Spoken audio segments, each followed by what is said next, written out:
Alright, so yun. So, good morning mga kaganet. So, yun, for today's video, papunta po tayo ng Gimba, Nueva Ecija.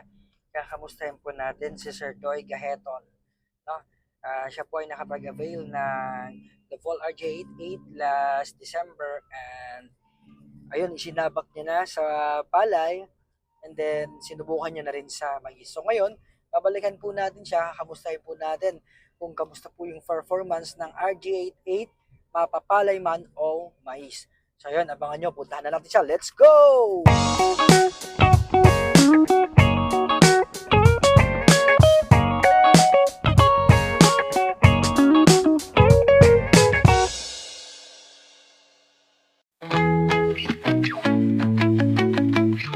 Kung kayo ay nagbabalak na maglabas ng harvester, subukan nyo si Lupol RG88. Talagang makikita nyo yung kaibahan ng ibang unit sa bilis, lakas, at tibay ng unit na Lupol RG88. So yun, good afternoon. Andito tayo ng kay Sir Doy Gahiton sa Gimba, Nueva Ecija. Si Sir nakapag-avail siya ng Lovol RG88 Plus Tier 3 last December and ginamit na niya by January sa mais tsaka sa palay. Pero nauna sa palay. So yan, kamusta natin guys sir muna sa palay kung kamusta naging performance at ano ang mga naging feedback ng naging customer niya. Sir, kamusta po si Lobol RG88 nung simulan mo siyang gamitin sa palay para mag-harvest ng palay? Si Lupol RG88 talagang mabilis siya, malinis gumiik, saka yung lakas ng makina talagang mapapansin mo, iba yung dating ng kanya eh. Sa palay yun, sir. So, kumpara sir sa ibang brand na, di ba minsan pagkatapos mag-harvest after 1 month or 2 months, may mga tumutubo. Sa kay RJ88, sir, may napansin ka po ba dun sa nilalabas niyang dayami sa likod, may mga natitira or mangilan-ngilan po ba? Paano? Napapansin ko lang, yung mga talagang wala ng laman sir na butil, yung palay, yung mahuhulog. So yun yung isinasama. So yun, yun yung na-observe niya sir kay Lovol RG88. Sir, sa gas consumption naman ng Lovol RG88 sa patag or sa tuyo kapag palay po ang ginigig, ratio po, ilang... Pag tuyo yung lupa at patag, nagkukuha lang siya ng 18 liters hanggang 20 liters sa patag sa isang hektarya. Per hectare. So, ayan. Pag patad yung lupa at matigas. Ilang oras naman niya sir na gigiikin yun? Sa isang hektarya sir, kayang-kaya niya isang oras eh. Basta patad. Basta patad at matigas yung lupa. Yun, pag tuyo. Halimbawa naman sir, nasubukan mo na rin sir, nakita ko sa video mo na nag-iik ka ng parang basa, sobrang basa at saka malagkit eh. Ayun. Kamusta sir, sa isang hektarya, ilang litro po ng diesel yung na-consume ninyo? Pag medyo malambot naman yung lupa at medyo malalim, yung konsumo ng diesel umaabot naman ng 20 to 23 liters per hectare. Pagbasa sir? Pagbasa. So, yung ano sir, oras, ilang oras naman po? Pag ganung basa sir, yung ginigig namin, umaabot ng 1.5 oras. So, sa palay yun? Sa palay. So, nasubukan ko siya dito. Dito pa yun sa part pa ng natin siya. So, kung lupa dito ay talagang malalim po pagkasakaling mapasa po. Umaabot hanggang tuhod. Then sir, nasubukan mo naman yung RJ8 sa Mungada. So, sa mais naman, sir. Kamusta naman sir? Yung naging ratio sir, pagka mais po ba? Ilang oras at ilang litro sa tuyong lupa po? Pag sa mais naman sir, umaabot siya ng 1.5 oras. Tinatapos niya yung isang hektarya sa mais. Yung konsumo naman ng krudo, nasa 20 liters to 23 din sir. Kasi mas mabagal siya kumpara sa palay. Saka yung white sugar sir, nabagustuhan na, no? Tsaka yung lapad nung kanyang bucket, so, yung mga mas maluwang. feedback ng mga customer mo, anong naging sa palay?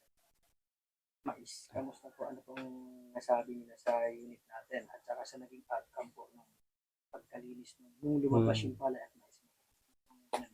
Nung unang kwan namin, nakita agad nung ahente, nakita niya na talagang malinis yung gig niya. Tapos sa may dayami niya, tinignan niya, talagang walang nahuhulog. Tapos yung mga bumibili naman na buyer, gustong-gusto din nila kasi malinis talaga. So yun, galing na din mismo sa hindi na kay Sir Doy, pati sa mga kung meron po tayong ipapa-harvest, mas maganda siguro na masubukan natin yung lubon na harvester. Bukod doon kasi tumataas yung presyo pa dahil malinis. Malinis. Sir, sa parts naman ng Lubol RJ8, paano ba natin compare? Ano ba ang basihan or meron ba tayong pwedeng pagkumparahan o kaparehas ng parts ng Lubol sa ibang brand? Example, sir, ano po yung nakita niyong kaparehas ng Yung nakita kong kaparehas na yung sa roller, parehas sila ng DC-70. Parehas ng bearing, parehas ng oil seal, parehas ng shafting, talagang pasok na pasok. So yun, sa roller naman yun. Sir, yung gulong natin, sir, yung Pagdating naman sa track pad, parehas din nung DC-93. Sukat na sukat talaga. sa belt, sir, meron bang kaparehas din? Mayroon din sir, kaparehas ng Kubota. Yun, so yun ang nakahulugan na kahit aftermarket, makakabili po tayo ng mga basic parts ng Lubol RJ8. Halos kaparehas na po siya ng ibang brand. Kahit yung sir, yung kalaykay niya sa harap, pareho din ng Kubota sir. Yun, yung kalaykay, yun ay idagdag pa ni sir, parehas na. Sir, ano ba ang naidagdag natin sa Lubol compare dun sa BC-70? Meron ka nabanggit yung sa roller, ano ba yun? Yung roller niya sir. Di ba nagdagdag siya? May isa, no? Oh, ay, oh, sir. Dinagdagan niya yung, para hindi siya, tawag doon, maglaylay. Kasi medyo gumagano yun sa, Hindi siya magalaw pag tumatakbo yung harvester. sa Lubol kasi, wala siya. Saka yung adjuster niya, sir, nabanggit mo na, Oh, sir. Mas madali siyang i-adjust compare kay Kubota. sir, yung katawan, yung body, may binanggit pa po doon na parang may nakatornilyo, kubota. Oh, kay DC-70 kasi sir, mayroon siyang dugtungan sa may kabitan ng conveyor. Conveyor. Mm. So, ano yun, sir? Nasisira, di ba? Napapalitan mo. Nakakailang palit ka na? Nakakailang napuputol yung tornilyo niya sir eh. 2 beses na ako naputulan nun sir. Kay, ano, sir, kay Lubol. Kay Lubol, yung solid na diretso yun. Mm. Meron pang isa, sir, sa nilalabasan ng Diano, di ba yung umiitak ba na may 2 bearing? Nagpapalit ka ng bearing doon eh. Ayun sa may yagyagan sir. Yung shaking arm niya sir. Yun, yung shaking arm, pag magpalit ka sa ibang brand, tatanggalin mo lahat yun. Unlike Lubol, nabanggit niya ni sir na napakadali lang magpalit dahil nakalabas, nakalitaw. Yung na kailangan. Tsaka kagandahan nun sir, mayroon na siyang fittings lagayan ng grasa. Hindi mo na babaklasin yung bearing para lagyan ng grasa. Gagamitan mo na lang siya ng grease gun. Mm. Sir, invite mo na yung ibang mga farmers na mga kasaka natin na subukan yung Lubol. Kung kayo ay nagbabalak na maglabas ng harvester, subukan nyo si Lubol RG88. Talagang makikita nyo yung kaibahan ng ibang unit sa bilis, lakas, at tibay ng unit na Lubol RG88. So, ayan. Thank you, sir.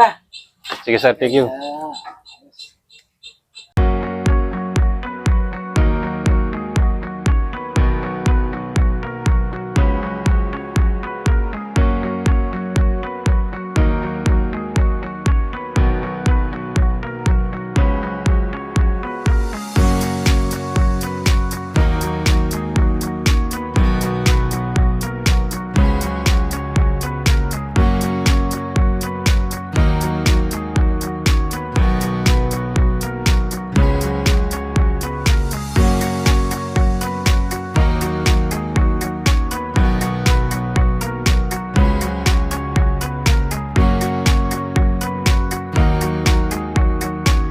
Yung ano, sir, yung linis.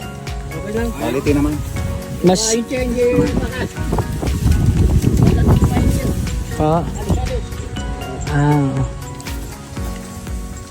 mas malinis ba? Wala naman yung linis ko. Okay naman, sa Balawi okay naman. Ito. Sa dulo ito, Balawi. Balahaba. Malalim mo. Nakita ko nga dun sa dulo po eh. Ayan, oh. Ay, nanggaling ka naman sa dulo?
Malinis ba o malinis na malinis?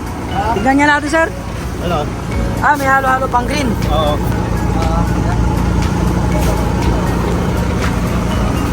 Malinis naman. Mas malinis ba sa malinis? Kubota ito eh. Hindi. Kubota. Oo. Ay, hindi. Mas malinis po yan. Yan man. Ganun din. Yun, sa Magkapareha sila. buwan ko na Yung bilis, sir. Yung gig. Ha? Ano, sir? Malakas ba? Mabilis? Yung dinalam namin doon kanina, lubluban. Oo, nakaalpas. Oo, kaya. Sa'yo, sir, sa operation, kamusta? Yung pagdadrive, okay naman? Okay naman po. Napapasok ka ba ng, yung alikabok? Hindi na. Dahil sa may blower. Ayos. Mag-sounds ka, sir. Meron dyan, meron dyan sounds. May charging, wala, sir. Mag-a-add lang, sir.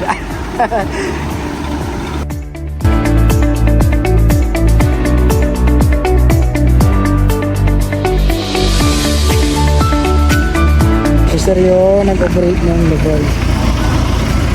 Saan, sir? Sa puti ka? Alas. Mabilis po. Mabilis sa ibang brand. Oo. Pa?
Kagunets, natapos na po natin ma-interview si Sir Doy regarding dun sa Lupol RG88, kung kamusta po siya at kung comparison niya sa ibang brand, and syempre yung parts ang pinaka main concern, natakil niya na rin, sabi niya na